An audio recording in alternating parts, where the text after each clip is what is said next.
Welcome to the Branding Room Only podcast, where we share career stories, strategies, and lessons learned on how industry leaders and influencers have built their personal brands. Now, let's get started with the show. Hi, everyone. It's Paula Edgar, the host of the Branding Room Only podcast, where we talk to industry leaders and influencers about how they built their brands, the skills, the experiences, and the challenges they have had with brand building, as well as their reflections on other people's brands. So I'm very excited today to have Precious L. Williams with me as my guest today. And let me give you a little background about Precious. Precious L. Williams is a 13-time national elevator pitch champion. She has also been featured on Shark Tank, CNN, Wall Street Journal, Forbes Magazine, Black Enterprise Magazine, Essence Magazine, The Movie Leap, and her current clients include BMW, Microsoft, LinkedIn, Google, NBC Universal, Federal Reserve Bank, Intuit QuickBooks, Yelp, Harvard University, and so many more. Precious is a dynamic international professional speaker, effective corporate trainer, and 4-time #1 best-selling author. Precious, I am so excited to have you here with us today. The Branding Room Only podcast. Welcome. Girl, I'm too excited already. I'm ready to jump up and act up. Well, as you know, because you have listened to some of the podcasts already, thank you for being a listener. Dope. I start off with asking our guests to tell me your elevator pitch. So, Precious L. Williams, what is your pitch? Where does the money reside? The money reside. Where the money reside. Well, you know where the money really resides?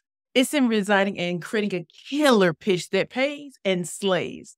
Hi, everybody. My name is Precious Williams. I'm the proud founder and CEO of Perfect Pitches by Precious. I'm known as the Killer Pitch Master, aka the Pitch Queen. And I'm literally hired by the biggest companies in the world, entrepreneurs, speakers, and authors, to really teach them the art and science of the killer pitch, whether that's your elevator, your media, your investor, your sales, your speaker, or your interview pitch. And I literally show how a pitch can take you everywhere you want to be. So you're like Visa from way back when. Again, Precious Williams, proud founder and CEO, Perfect Pitches by Precious, international professional speaker, 4-time #1 best-selling author, and the GOAT when it comes to pitching. Oh, I love it so much. I love it so much. Because I was like, no pressure, but you just talk, you're the pitch master. So I'm expecting the master pitch to come out. And I'm expecting you to come correct, because if you don't, I'm going to be looking at you behind the scenes. I'm going to be at you like I used to be in law school. You're not disappointed at all. And I'm impressed. And so pitches, in my opinion, particularly I speak to folks about elevator pitches, are the sort of entree way into showing somebody what your brand is if they don't know you, right? And so right. I wonder for you, how would you describe what a personal brand is? What's your definition? My definition of a personal brand is, what would people say about you when you're just not around? Like, how would people describe you? Not what you do, but you. And so what I've been blessed to know, that my personal brand is energy. My personal brand is being bold and badass about what I do. My personal brand is about overcoming any and all challenges that probably would have laid out 99% of people. And also my willingness right now, in the last few years, is to be more compassionate and understanding, especially in a pandemic, economic downturn, social unrest, inflation, recession, monkeypox. What have we gone through in the last few years? And so I hope, and I know people say this about me, but it's really my energy and how I make others feel around me. I don't come in as it's just like, she's really like that in real life. I'm like, yeah, I am. You didn't meet me years ago when I was a robot. Oh, yeah. I remember those days. Authenticity is an important part of personal branding. And I do think that, for all of my listeners, I've known Precious for years. And in all of the iterations of Precious, she's always been authentic. And I think that is important in terms of your brand building. So tell me, how would you describe yourself in 3 words or phrases? I would describe myself as bold, vulnerable, and just energetic. Bold, vulnerable, energetic. I love it. And for those of you who are not watching this on YouTube, But I just took a moment to reflect and close her eyes. And I was like, her eye makeup is killing it right now. It's like, yeah, speaking of branding. So I love those 3 words. And I love that even though I'm sure in your pitch, you could just have said the pitch master, right? Mhm. Killer pitch master, let me get it right. Mhm. Like, I love that you reflected and actually took the time to think about it. So to that end, what is your favorite quote? My favorite quote. I actually have 2. Okay. Sure. One is fortune favors the bold. Mm, If you're gonna do it big. love that. And my second one, this is my own original, dream big, ask bigger. Dream big, ask bigger. Yeah, when I entered my 40s, and this has been such a great decade so far, but when I tell you, it's not enough to just dream big. It really is, and I'm very big picture, I'm not details. I'm very big picture. But I need to start asking bigger of everything around me, even myself. So I'm not walking in and asking for peanuts, I'm asking for it all. You know what I mean? And I don't have a problem with walking away. I have no problem with understanding and knowing my value. And just because you can't see it today, keep watching long enough and you're going to realize you should have took me before because Mm. the price does go up based on what my clients are doing. So you don't have Yesterday's to believe price is me. not today's price. Yesterday's price is not. Yesterday's price is not today's price. And I find that when people like they may find me and they'll keep watching like every day. And I'm like, yeah, but there's a reason why. I remember the days when my phone didn't ring. I remember the days when people turned their back on me. I remember all of that.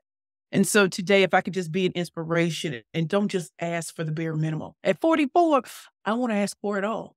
And I may not get it, but I get something closer to it. Then if I just say, well, maybe they ain't got it, or, maybe they don't think. I'm not worried about what you think. I got the credentials and what people say, the receipts. Young people say the receipts. I got all receipts. What you got? Social media, not receipts to me. Because we can lay it down. When you see me at events, I'm behind the scenes. Y'all, I'm married. Y'all about to go up. Like, what outfit should I wear? Like, I want you to see what real looks like versus I just hopped on a jet. Okay, that's great.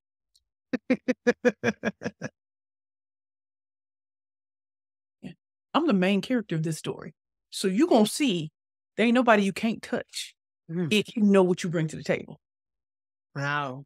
Oh, what you bring to the table and knowing your own value. And this is something, I mean, many of the folks that I speak to when I speak are, people of color, women. Yes. And when we have the conversations about your personal brand and your value proposition and sort of that self-awareness and self-advocacy, it becomes a challenge because society doesn't say you can be big and bold, you can ask bigger. It doesn't say that. And so it's refreshing to hear you say it and encourage folks to do so because I think it'll be inspirational. Oh, most definitely. And your personal brand is not, to me, it's not based on the material things. I remember when I walked out of darkness, and it doesn't seem that long ago. And I've had a lot of dark, dark moments. And hearing my Heavenly Father say, your second chapter is going to be better than your first. And I would meet people from my past and they're like, you're so different now. And I'm like, really? And they're like, yeah, you actually sitting and listening. If somebody says, oh, I'm fine, I'm like, well, what does that mean? I need to know a little bit more. Like I call people, not for birthday. I can go for birthdays, but I'm like something in my spirit. Every morning I wake up and I ask God to tell me who to reach out to. And I will text them because, I get up early in the morning. You know how we do. We get up early in the morning and I'll say, sister, I see you. I don't care what's going on in your business. I don't care what's going on in your career. I don't care what's going on with your family. I see you and God sees you. Keep going. Reach out. Ask for help. I see you. And I was with my Spelman sister and we saw Avatar on Christmas Day. And we got to a part of the movie where the child said, I see you. I was like, oh my God, I've been saying that for the last couple of years. I'm sitting here with my Spelman sister. She said, you always are like that. I said, yeah, because I shouldn't have been going through the things I went through, but I didn't know who my friends were because my friends didn't even know who I was. And so I want people to know, even the darkest moments, there are people who love you. And whether you're failing or you're succeeding, they still need to hear from you to know if they can help. And so I want women, our queens especially, to know I see you because God sees you too. I mean, I think it's such a blessing to be able to go from test to testimony. Yeah. Um, What? and to for yourself to have had so many tests, and to have such a rich and robust testimony from it, um, and to be able to draw on those experiences and to pull from the energy and from the creator, and to be able to say, um, I knew I deserved, and I'm claiming it, you know, regardless of what your vision is for yourself. Clearly, you are meant to be an instrument of God to be able to tell your story. So, um, I mean, I already knew I was going to get emotional. Girl, I'm over here like this, like, whoop, whoop. Yes, but I'm going to stay focused Let's because go stay focused, queen. I have questions to ask you. So, Isn't she serious? I love music. Yes. And so I asked all of my guests to tell me what their hype song is. And this is a two-part question because a hype song can be like what you play when you're going on stage to be like, already I'm hyped up. Or it can be, oh my goodness, I'm feeling terrible today. I need to be hyped up. And it can be two different songs or the same song. What's your Well, Queen, you act like I listen to one. Now, you know I got bow on deck. Don't play with me. So before I go on stage, I listen to Bad, Michael Jackson. Enough said. When you got to go, okay, Bad in Brooklyn. Yes. Yes. On the stage. Come on now.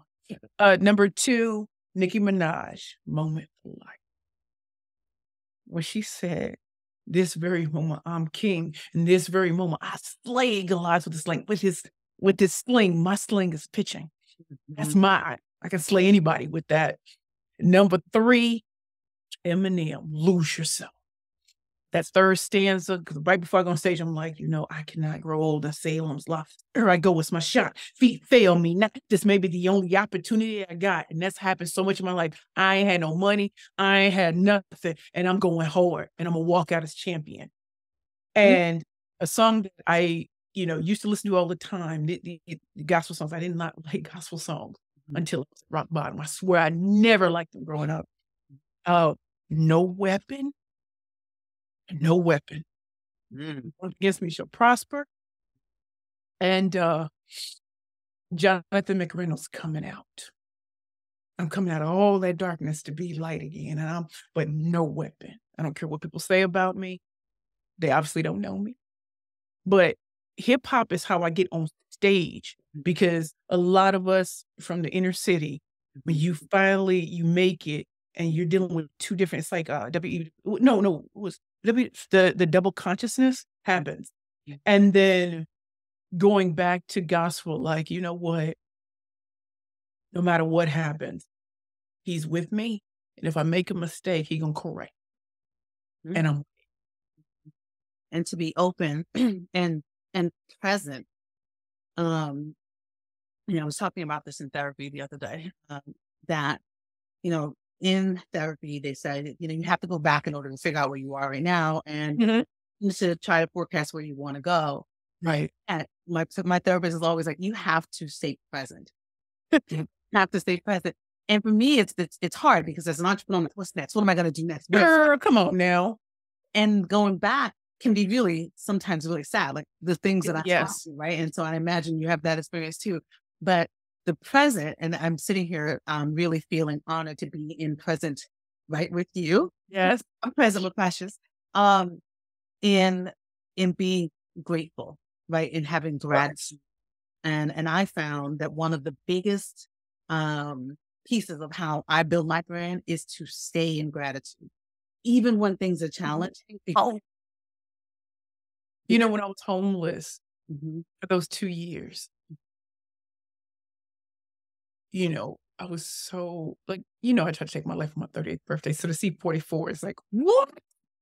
And to be where I am when I remember how upset and how angry and how I left people hanging, I thought about all those mistakes. But in those 2 years of being in the Bowery Mission Women's Center, well, we didn't have television. You didn't have your cell phones. It was really growing together as sisters.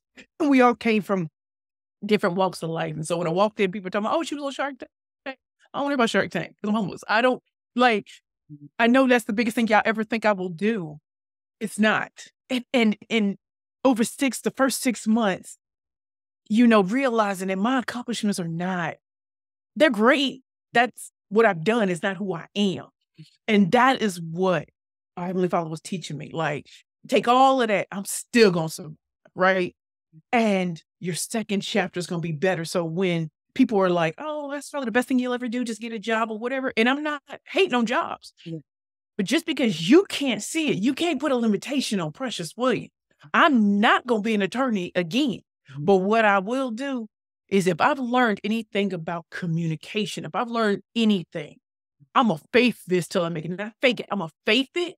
And to all the people who dissed me in the past, you're going to see me again. But you're not going to see me the same way. I learned to go where I'm celebrated, not tolerated. And so if I feel like a certain energy is coming at me, I don't have to stay. But sometimes you have to go into other places for people to truly see who you really are. And so I left St. Louis, Atlanta, DC. I mean, you kicked out of Georgetown. That still sounds horrible today, but today it's like, I don't mean nothing to me. All of those things that went wrong to fall into place. And we have our queen, Fantasia. Sometimes you got to lose it all to win again. And God had to rid everything from me.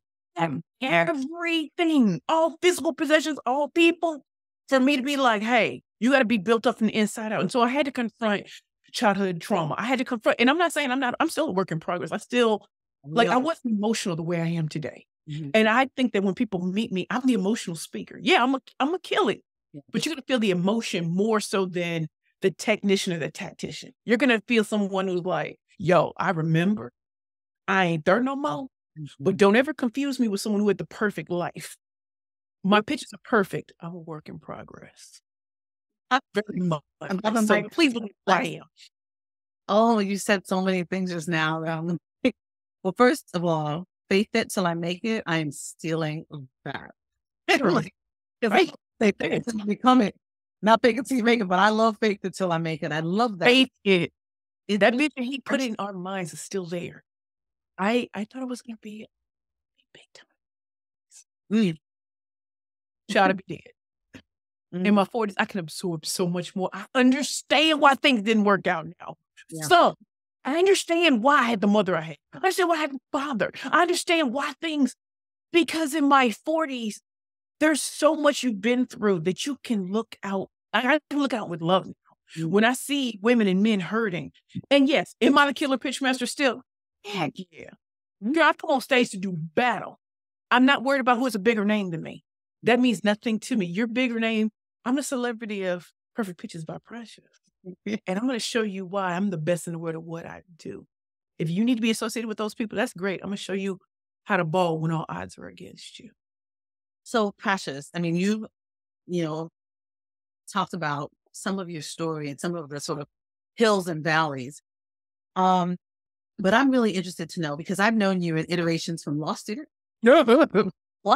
lawyer, friend, sister bar member, like all of these things, right? And then now, talk to me about how you went from those things and then all the valleys that you were in to being the killer pitchmaster. How did this happen? What is the story? The story really starts with my grandmother, Precious Dolores Williams, who died 23 years ago this month. My grandmother was always beautiful to me. But when I lived with my grandparents from 15 to 18, my grandmother, I don't know how to explain it. She loved me to life. I felt abandoned and unwanted. But she beat it into me with love. That Oprah's going to know your name. You speak, people pay attention. Your presence. You're a teenager. You were a child and people listen to you. So, even getting to be the killer pitchmaster, I forgot all the talents I had and all the trauma, drama, and stress of it all. But when I, wanted to start my first company, Curvy Girls Lingerie, nobody was trying to invest. I mean, and our 327 pounds. You can't compete with Victoria's Secret. I said, who said I wanted to? I didn't. But in that journey, I realized that as I was talking to my family and friends, they couldn't see it for me. And it took a faith moment of going to an event I couldn't afford, Crane Small Business Awards, New York Small Business Award. and just know and just let God lead me. And I found myself in front of the producers of MSNBC. Don't know why, bladder full. And I pitched for my whole life with no money. They wanted out my big account. And whatever came out of my mouth, they were like, yes. And next thing I know, I'm on Your Business with JJ Ramberg. Used to come on 7:30, Saturdays and Sundays. But never once did I ever think, when they can pick me up the Cadillac Escalade and me the Rockefeller, said, it's a child, a dream. And then going on set and meeting the investors and just being like, no one thought I'd ever be here, not even me. And I pitched, and in 54 seconds, it was over. $500,000. That's just like that. That quick? That quick. Wow. And then they told me enter pitch competitions. Well, there's no way it could be Harvard, Yale, Stanford, Columbia. Baby, I'm a 13-time national champion out of 14 tries. I thought I heard somebody talking. I thought I heard somebody say something. No, you couldn't have. In fact, my last one was 10 years ago, Black Enterprise National Pitch Competition, which I won on May 16, 2013. So out of hundreds of thousands, to the top 10, to the top 5, to number 1 in Columbus, Ohio. So that's how the Killer Pitchmaster came along.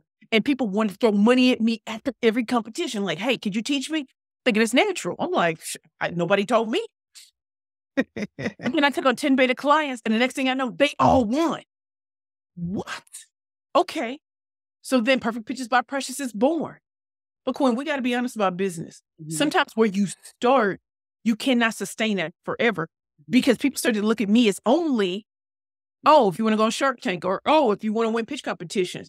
Girl, that drives up, especially with women, because they're like, I don't look the part. So I'm like, okay. So what I started to do, and I encourage this for all entrepreneurs, start asking questions on social media, not for money, not for anything. Stay curious.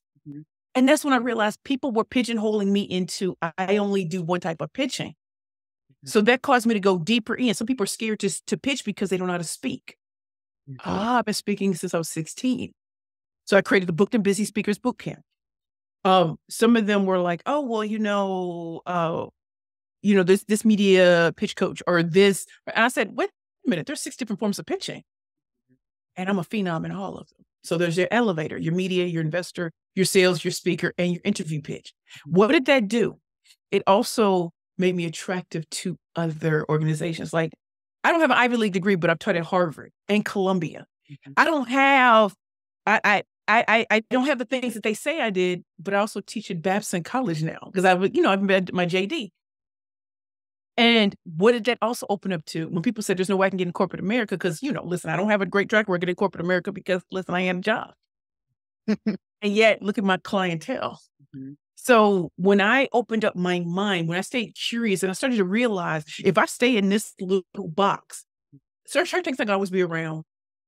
People aren't going to be pitching for competitions, but I had to educate, but I had to be educated. And so that's how I got here. And that's how I got on stages around the world and in the colleges and universities and all this other kind of stuff. Whoa. That was a journey, right? I know. But a journey that I think is instructive for anyone who's listening in terms of the staying curious and curiosity. What I'm realizing is aligned through pretty much all of the interviews I've done is that folks who have gotten and who have elevated their brand and been consistent about it, stay curious. And that helps them to innovate. Literally that they hand in hand, because if you only stay in the ethos of what you know, right, then you're actually sort of curtailing yourself, as opposed to being curious and being open to learning and having that growth mindset is absolutely what I've seen as a success factor that people should be thinking about. Okay. So you kind of answered like 3 of my questions at one time. So, which is great. But I want to get into this, and it's I think good pivot from talking about having done pitches in all those different areas, the 6 different areas of pitching that I just learned from you, right? Which is what are the mistakes that people make when they are, and I'll even say, I say building the brand, but however you want to take this, if you want to talk about mistakes people make when they're doing their pitches or doing, self-advocating or self-promoting?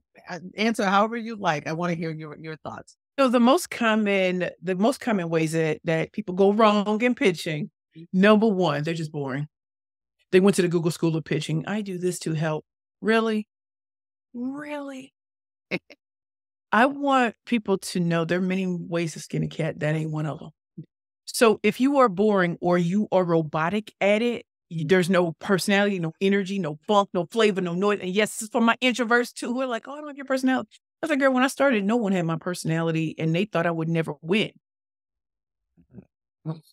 Being a visionary changes that. Okay, so being boring and just going by the numbers.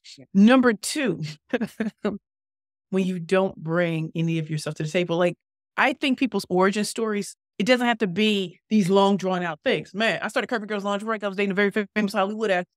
I was 327 pounds. Still to this day, cannot understand what he saw in me. But if times got right, I need to be right. And let me tell you, Victoria's Secret don't make nothing in my side. I cannot put on perfume and makeup and think that's going to work. Right? So, number three, when you change your language, you have to change the game. So people are using language they've seen other people use, which is average, random, and ordinary. Imagine when I said going from plus size women to full figure divas and plus size fashionistas. I remember I was on Shark Tank. They were like, look, I'm like, Drake, I got bars for days. You don't want this. Really don't. And yes, I can say that to the sharks because I know who I am, right? And so changing your language around what it is you do. Yes, there are attorneys out there. Yes, there are sales professionals, finance professionals, accountants, and stuff like that. But imagine if you came in like, I'm a firefighter. Do I look like a firefighter? No. But if you're in certain types of insurance, you're putting out family fires. You're putting out all kinds of things. You see the difference? Now you've got me intrigued. Yeah. Another thing that I see people do all the time is, especially with speakers, they'll adopt the personality of a different speaker and think that's going to change things. It's not. It's not. It's not. As a speaker, as a DEIA practitioner, like you have to bring you to the table. So if you go into all these courses, you learn all these things, you take all these pictures, their success is not imputed to you. I'm sorry. It's just not. So being able to synthesize and bring your own funk, flavor, noise, and energy changes everything. So those are the most basic. I should say, finally, you have no substance. And it's obvious. There's no substance in what you're saying. Why do you think I bring up numbers? Because a story is great. Numbers show that you're really about that. When I say over 40 million women size 14 or larger, just like me in the United States, and we all want pretty underwear, 40 million, I didn't even know. They were right in front of you. You just can't see. You can't see me. Whoa. I mean, well, those are some key. She like, substance, what? I'm so happy you brought up substance and did not let that one go, because you cannot build a brand on an empty bucket. You can't, right? You can't, at some point you'll be found out, right? And like that. Yeah. I think a lot of people are found out. They're just not been brought up online about it. Yeah. It's a lot of people that do not have substance and they don't even know it. Because they're the get rich quick scheme ways that they don't even know that they're looking on social media and it's the look of everything, the drip of everything. I don't own any Balenciaga, Gucci, or whatever. But when I come in these places, you gonna think I do. You just reminded me of, I had a client about a year plus ago who said, we are bringing you in because we had a bad situation. and typically it was like, I was coming in to fix something that had gone wrong. And the persons that they had before did not have substance, but they had brands. Had brand, and the brand got found out that there was substance underneath it after they presented and put in and did their stuff. And when the person said, we'll bring you to fix, and I was like, well, that's more money. Right. Where if I have to clean up and I have to serve. I mean, you're telling the truth. And I love that you told that story, because that happened to me recently. I was on a 3-day paid speaking tour in Cali, Orange County, LA, San Diego. I know we were there at the same time. I'm so happy to see each other. Girl, I was over the catamaran in San Diego. See, you did me dirty. No, but anyway. And one of the things that one of the hosts said to me was, we were almost going to cancel you based on someone before you. They spoke word for word with everything that was on their audio. Like, it was no change. Like, like everything was the same. So we thought you would be like that. And thank God you weren't. Mm-hmm. Thank God you can speak to, and these were multi-million-dollar CEOs. And so imagine, I didn't know that until afterwards. And they were like, thank you that you adapt. You know exactly what to do. We were going to cancel you. I said, well, I'm glad you didn't. They said, your agent fought for you and said, you're not the same. And I thought about that and I said, Another thing that you just said, Queen, that really brought something to me. As great as we all are, all the guests you're going to have on this show, including just how dope you are, and you've been so dope since I was in law school, you're not always going to get it right. Facts. I need people to understand in business. If you think every thing you're going to do is going to pop off because you see that's what you're told by case studies, I want you to know for every case study, there are 10 things that went wrong. So I was, speaking, and I did a debrief with a particular big client. And what was so interesting is they tell me great things. And they said, you know what? Next time we want you to go even deep. They want deeper and deeper with you. So come up with another topic. We'll bring you back. But we want you to go so deep with them. And at first, I'm going to be in here like, what you thought about it? It felt good. Because I don't know everything. And sometimes you can be speaking and you're in your zone and you're observing everything. But there's someone looking with a different. So he could say, we don't want you back, but he wasn't going to do that. He said, no, because we loved you. He said, but we even need more. And you can do it. Right. And, so you be in your feelings. And they're like, didn't we say we want you back, though? Yeah. Run me my money, run me my money, run me my pay. Like, run me my money, run me my pay. And I was like, so you need people who are like, girl, that was fire. And that's fire for them. But go harder than that because we want you hurt. And I was like, testing is part of this journey. Testing is a part of, this. If this doesn't work out, it doesn't mean you're dead in the water. It means that's part of business. So don't let case studies, don't let all this stuff you see online make you think if you mess up or people aren't attending your event, baby, that's the nature of the game. Please believe. Please believe. Sometimes you may see it at events and everybody got a free ticket, but you. Oh, I'm sorry. Let me. I mean, it's so true. Oh, you think I'm joking? I know I'm telling the truth. No, I know. Listen, I'm giggling. It resonated for something that I heard recently. But what also resonates is that what you're essentially saying is talking about feedback. And constructive feedback is something that we all need. It's not as something we all right? But it's how we grow. Yes. How we grow. And I know that the Lord is speaking through you to me right now because I had a session that I did that, it went, how you get off the stage sometimes and you're like, should I kill that? Right? Like, it was one of those where I was like, oh, okay, y'all are welcome.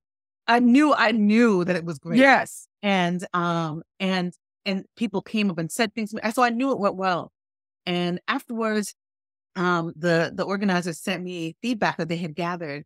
And I read the feedback and it was like glowing. And there was like 2 statements in there. 2 statements that was like, well, she talked too fast. And I was like, what? Right. It was like, oh my gosh. And I thought to myself, number one, it's feedback. I'm from Brooklyn. We literally talk fast because that's what we have to do. We're rushing. So I could hear that's feedback. Now, again, what I was doing was hearing louder 2 things where I had like 200 other things that should have been louder. And I think that is how we have been socialized, right? To hear the negative louder than the positive. Right. And yet I was in gratitude for being and knowing that I could take the feedback that was negative and hear and get a lesson from it, as opposed to being like, oh no, they didn't like me, right? Because we all want to be liked. But it's not going to be the case where everybody's going to like you, to your point, or that you're always going to do pristine. But there's something that you can learn from every pivot, every bend in the road that we have. I mean, and you could also notice this, even if they wanted, you didn't speak, you spoke faster, that they didn't leave. They like this. All facts, all facts. And I'm going back to you. To your point. Okay. So you Friday, I got, okay. What about fun? What do you do for fun, Precious? Oh my goodness. Queen, when I tell you I love spa days, I love spa days. So my friend Monica, she owns an insurance company in Boston. She's coming here. And we just gonna be together, getting the works, girl. I need that deep tissue. I need that facial. I need, I get it right. Relaxing. Traveling. Queen, as much travel as I do for speaking, which I am blessed by. Yes. Working with certain companies, they're going to have certain things for you, right? So being able to travel and have the time to absorb it. Another thing, you know what gets me hyped? Boundaries. Boundaries. So as outgoing and gregarious a personality as I am, baby, I need time to go in, walk beside the beach, to eat good and not good food. And to breathe, my brain to breathe and not have to be on, right? Because sometimes I think, going through darkness and light, when I was younger, it was go, go, go. And now it's like, hey, even with all of this going on, I still need to go back to my room and center myself and walk alone and just let it sink over me. It's like the year 4 for Beyonce. You need that time to, it's not achievements, not accomplishments. It's, I need to feel this moment alone. Another thing, baby, I be hitting up them restaurants, the nice ones, you know what I'm saying? I like holes in the wall when I go places. I do like what the locals go. Yeah. That's where I need to go. And then I like high class. I have an international palate. Listen, I do. It's Thai. Let's be very clear, very, very, very clear about that. But I eat all over the world. It's great. And another thing that really helps me unwind, which sounds so crazy, I love behind the scenes. So the Michelin star chefs, right? I like to see how they create a dish from scratch. Ballerinas, like how they break in their ballerina shoes.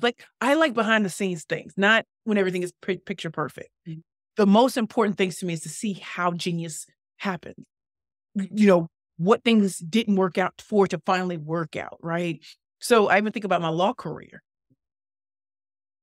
I worked in some pretty incredible places, but I just never felt comfortable. Never had a job last longer than a year in my life. I thought something was wrong with me. No, it wasn't. It was testing out the things that weren't going to work to figure out what does. Everybody's not cut out to be an entrepreneur. Everybody's not cut out to be an attorney. Everybody's not cut out to do a lot of things. But when you finally figure it out by staying curious, and I'm thankful that I lived to see 44, to understand that it wasn't that I thought it was another race, as some people said when I was growing up. It was, I did all the things I said I should have done, and it never fit. Isn't that okay? Because I get to do this. We're in the middle of the afternoon. If I was at Sullivan and Cromwell, if I was looking for a federal judge, this is what I'd be like, so I'm going to schedule this at a different time. I can't be on the phone right now. I'm talking to you because I'm honored to be here and to watch one of my sheroes interview me. You are so right. Number one, shout out to the spa girls, because I am definitely one. I was thinking as you were talking about one of the benefits that I have found in entrepreneurship, and to your point, flexibility, definitely fun. But I've also, and maybe this is both entrepreneurship and also the pandemic, like the intersection of those. Yep. Is that my boundaries are tight and my expectations are high. And so I travel, my travel, how I travel, I'm always like, no, I'm not sitting there. Or I'm not doing this. And I remember before thinking like, who am I to say that that's going to be my standard? And I'm like, who am I not to say that's going to be my standard?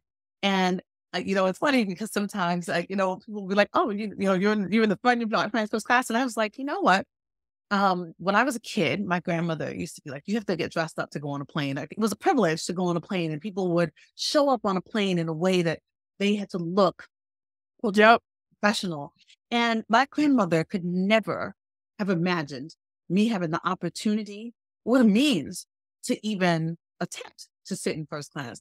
And so one of the things is like it's a promise to me and to my children and to all the people who think that they can, the shoulds that they should be doing, that you absolutely should and you deserve to. And if it's what you want, then you should go get it. So I'm going to eat nice. I'm going to travel lovely. I'm going to spa. I'm going to do those things, not just because I've earned it, which I have, but because why shouldn't we? Why shouldn't we? If we think that something is not for us, if it's truly so, yes, but not because we haven't had access to it before. Like it's not that can't be the case. And as somebody who went to boarding school and from a very young age saw a different class and how what people had access to, I am determined to be like, listen, this is going to be what it's going to be, and I'm going to own that. And so I love that you said that. And I also am a fun, fruity, and spa Right. girl. I know that. Yeah, that. I be peeping how you be traveling, Queen. It is what it is, as Glorilla and Moneybagg Yo said, it is what it is. I'm on what you on. And and I will just say this because I don't want to prolong this, but my grandmother saw this. We rang the closing bell at NASDAQ. And I remember seeing all these big time people being able to do it. And here I am doing it, the chocolate drop of the group. And, flying first class and going these places. And also, if people want to sit me somewhere, no, I don't want to sit there. And I'm not. I don't care who I'm with. I'm not going to sit there. And knowing who's ever around me, they're gonna rock with me. So if I don't want to sit there because it's too close to the restroom or too close to the kitchen or too close to this, I understand how I move. So I'm not going to sit there. Y'all fall in line. And then I'm going to use y'all to tell them to move us somewhere else. I'm telling you what I'm not going to do. I'm telling the waiter what I'm not going to do. Y'all know privilege. Yes. Y'all privileged to make sure we sit somewhere else. Thanks. All right. Love it. And I'm glad you mentioned the ringing of the closing bell because I want to make sure that people know that you're a board member for Savvy Ladies, which is an yes. That does fantastic work. Supporting women in financial literacy and empowerment and professional development and all that good stuff. Come on now. We link Savvy Ladies in our show notes so that folks can know it. I mean, there's such fantastic content. I'm a fan of the Savvy Ladies folks. And so I'm glad that you reminded me that I wanted to give a shout out. They're also in the book. They're also in my latest book. Like there's several organizations I have on there that I want people to donate to. One, because I was a recipient of the things and to go from darkness to a board member. Yeah. Ooh. Full circle. The journeys. I just had a moment like that recently where I thought about the trajectory where everybody who knows me knows that I love the New York City Bar Association. Girl, yes, we do. And that I remember walking into that building as a law student and just being in awe of the marble. Like it's a gorgeous, gorgeous building. It is. And now when I walk in, every single time I walk in, because I'm on the picture as a board member, I take a selfie because I'm like, this is surreal that I walked in there X amount of years ago. I guess, let me see, my daughter's 18. So about 18 years ago. Oh, a board member. And that is fantastic. Oh, and speaking of, yes, my daughter's going to college in the fall. Guess where she's going? Where's she going? Spelman, baby. Yes. So she's going to be a part of the sisterhood, and I am so girl excited for her journey. And so I love that there's these layers of connection because I have seen the sisterhood of Spelman show up and show out, and I'm not excited. So I'm not proud. Class of 2001 is when I came out full scholarship. I remember they used to have a book because, this before pre-internet. We didn't have access back then.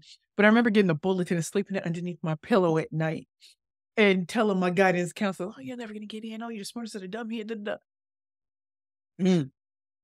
Go where you're celebrated, not. Oh, And when I got, these scholarships came from nowhere. And this is a real true story. 2, you're like, what you mean Spelman ain't give you no money? What's the number of the financial aid? Do you know I got that phone call with that 15 minutes what I was being offered from Spelman? wow. In addition to every scholarship that I got, girl, complain with me. Wow. Complain with me. Like I'm telling you, you gonna have people that's gonna fight for you when you let them know who you are and whose you are. And I had that talent way back when. I didn't know it because I was a teenager. Yes. Ah, I love it. I love it. I love it. I love it. Okay. So I close out the podcast with 2 questions. And one is, stand by your brand. What is your authentic aspect of your personal brand that you will never compromise on? I will never compromise on being all of me. All full figure diva, plus size fashionista, natural hair. But if I throw on a wig, please believe I will never walk in and just all black because I think that I'm never gonna be quiet, never gonna be in the background, baby. I'm in the foreground. What we talking about? What? I'm gonna come in as funky as I'm gonna come in because I'm a professional. I'm professional grade. Yes. And I am so tired of watching people who don't look like me have that confidence because that's impressed upon them. I want to be impressed on our little brown boys and little brown girls too. I will never compromise on being loud because I'm loud for a reason. Yes. And I'm teaching and training, and I'm going to make you laugh the entire time because you're going to enjoy this. Oh, I'm so glad you said that, especially in light of what has happened recently in the news and talking about the quieting of Black girls and who have accomplished things. But I digress. The second question I ask everyone, which is going to be interesting because I literally know this happens to you all the time, is what is your branding room only moment? What do people come into a room, to a standing room only space only to see you do? And I guess I know the answer. Wait, I don't understand the question. Say it again. What's your magic? What is your special brand proposition that people would come into a room and there would only be standing room only to see you do? Be really me. I think, when people come up and like, oh my God, you can be you and do what you do. Where are you getting the biggest companies? Where are you being dude on Instagram? Buddy, you are you. I didn't even know you could be you. Do this. Maybe I had presentations where I had 1 tooth in my mouth for like almost 2 years. They were like, wait, we're not paying for that dude? You know what we're paying for? You gonna shake them tables. If we wanted everybody else, we'd make everybody else. You are you. You are brought in to shake the tables. You are brought in to bring your magic. You're brought in for pitching. And now that I'm moving into, which is related to it, rainmaking, something I never understood when I was in law school. Never understood rainmaking. Never understood it when I was an associate. I had a worker bee mentality. As an entrepreneur, you cannot have that. You got to be in the king bee or queen bee position. You've got to know how to build relationships. You've got to know how to be authentic with your VIPs. And so when things are happening, how do you make sure that they know and that they can move the chess pieces to your advantage because they're not allies, they're your co-conspirators. What? Rainmaking. I did that for Curvy Girls. I do that for Perfect Pitches. And now as we transition into the Perfect Pitch group, and I think that every law student, especially the Black law students, we need to get out of worker bee mentality. We've been taught no. I want you to walk in knowing I won't always be here, but what skill sets are going to have people wanting to work with me? What different industries do I need to be around instead of just the legal thing? How do I want to make myself the only choice that matters? Be a rainmaker. And then you'll be taught by me because I teach rainmaking 101 from day one. Oh, I love it. We could have a whole girl, business development. That's my book. That's my new book that's coming out and a new training I'm doing for attorneys, law firms, and law schools. Rainmaking 101 from day one. I'm glad that you mentioned it, and I'm glad you pulled it out. And whatever you need us to add in the show notes or talk about, we will absolutely put in there so that people can know where, how to find the information. And so tell me that, if folks want to connect with you or to stay up to date with what you're doing, where should they find you? You can find me, Precious L. Williams, Killer Pitchmaster, aka the Pitch Queen. My website is www.perfectpitchesbyprecious.com. On LinkedIn, which is another great place to find me, I am Precious L. Williams, #Killer Pitchmaster. So you know who you're dealing with, always on brand. On Facebook, I'm at Perfect Pitch P. On Twitter, I'm at Perfect Pitch P. And on Instagram, I'm at Perfect Pitches P. You can also check out the new show that I'm on Fox Business called America's Real Deal, where I went from being a pitch trainer to I went from the pitch trainer to the co-host with Marie Osmond, Daniel, Janice Bryan Howroyd, and David Meltzer. You can also check out the books that I've written, all 5 books. You can check that out on Amazon, Barnes & Noble's, Books A Million, Walmart.com. And to get just a real taste of me, you can also always email me or just go to my website and connect with me. And if you want to book me as a speaker in all forms of communication, a dynamic media personality, check me out on my website, www.perfectpitchesbyprecious.com. Well, that was a perfect pitch to close Branding Room Only with Precious L. Williams. I'm so excited to have had you as a guest. Everybody, make sure that you share and you like and you rate the podcast, because we're going to continue to have content such as this, giving you deliverables, giving you takeaways and mic drop moments and authentic people and authentic relationships and authentic journey. And so, Precious, thank you for being here with me today. I appreciate you. All right.